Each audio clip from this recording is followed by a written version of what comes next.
Bienvenue à tous. Aujourd'hui, on s'attaque à un classique, un truc qui paraît simple mais qui nous met tous en difficulté à un moment ou un autre.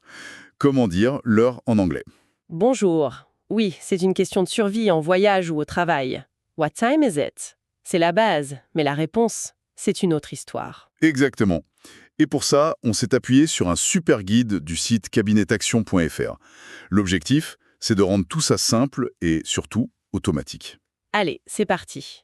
Bon, alors, la première méthode, la plus directe, c'est de lire les chiffres, un peu comme sur une horloge numérique. C'est ça. Pour 14h15 par exemple, on ne se complique pas la vie, on dit 2:15. Ah oui, mais attention, hein, gros piège dès le début. Le système est sur 12 heures, pas 24. C'est là que ça se corse. Absolument. Et c'est là qu'interviennent les fameux AM et PM. Le guide rappelle d'ailleurs leur origine latine, c'est intéressant. Ante-méridiem, avant midi, et post-méridiem. Après-midi. Donc 4 AM, c'est 4 heures du matin, et 4 PM, c'est 16 heures. C'est le genre de détail qui peut vous faire rater un avion. Tout à fait. Même si souvent, le contexte aide beaucoup. Si on dit « I wake up at 7:30 », on se doute bien que ce n'est pas le soir. Et pour les heures piles, il y a ce petit mot que tout le monde connaît, o'clock. Oui, it's 3 o'clock. Et petite anecdote sympa de la source, o'clock est une vieille contraction de of the clock. De l'horloge. J'adore ces détails.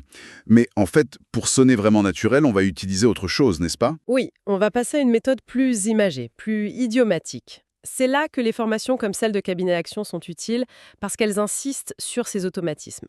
C'est ça, pour passer de comprendre à parler sans réfléchir. Exactement.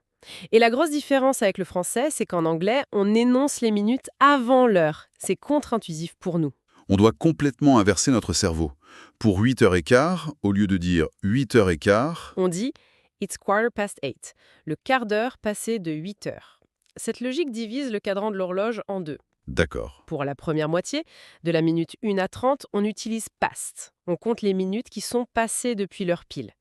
Disons 8h25, ça donne, 25 past 8. c'est ça, 25 past 8. Facile, non? Pour l'instant, ça va. Mais c'est après la demi-heure que ça devient un exercice mental.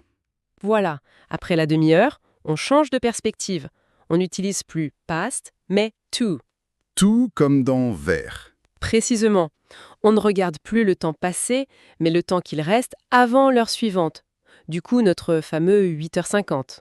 Alors attends, il reste 10 minutes avant 9h, donc 10 to 9.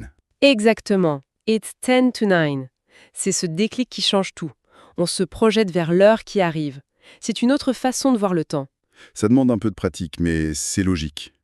Et c'est ce genre de fluidité qui donne confiance, j'imagine, quand on arrive à placer un 10 to 9 dans une conversation. Ah bah oui, ça fait toute la différence. C'est un des bénéfices que nos clients chez Cabinet Action apprécient le plus. Ne plus buter sur des choses aussi simples que l'heure dans un email ou une réunion. Ça libère vraiment. Je comprends. Et un dernier point, le piège ultime. Midi et minuit. Ah, celui-là. Le grand classique. Alors, il faut retenir 12 p.m., c'est midi. Midday ou noon. Et donc logiquement, 12 AM, c'est minuit, midnight. C'est contre-intuitif parce qu'on associe OM au début de la journée. Mais le cycle de 12 heures redémarre bien à mon nuit. C'est une convention à mémoriser. Bon, en résumé, on peut lire les chiffres directement en n'oubliant pas AM, PM, ou, pour plus d'élégance, on visualise le cadran. Past pour la première moitié, to pour la seconde. C'est tout à fait ça. Et si on veut pousser la réflexion un peu plus loin, je me demande si cette façon de découper le temps influence notre perception. C'est-à-dire, Le fait de dire 10 minutes avant 9 plutôt que 8h50, est-ce que ça ne nous ancre pas différemment dans l'instant? Est-ce qu'on est plus dans l'anticipation de ce qui arrive plutôt que dans le constat de ce qui est passé? c'est une question très intéressante, une petite philosophie de l'horloge. Voilà, de quoi réfléchir en tout cas. Et pour ceux qui veulent maîtriser tout ça, n'hésitez pas à visiter le site de Cabinet Action. Absolument. Merci de nous avoir écoutés et à très bientôt pour une nouvelle analyse.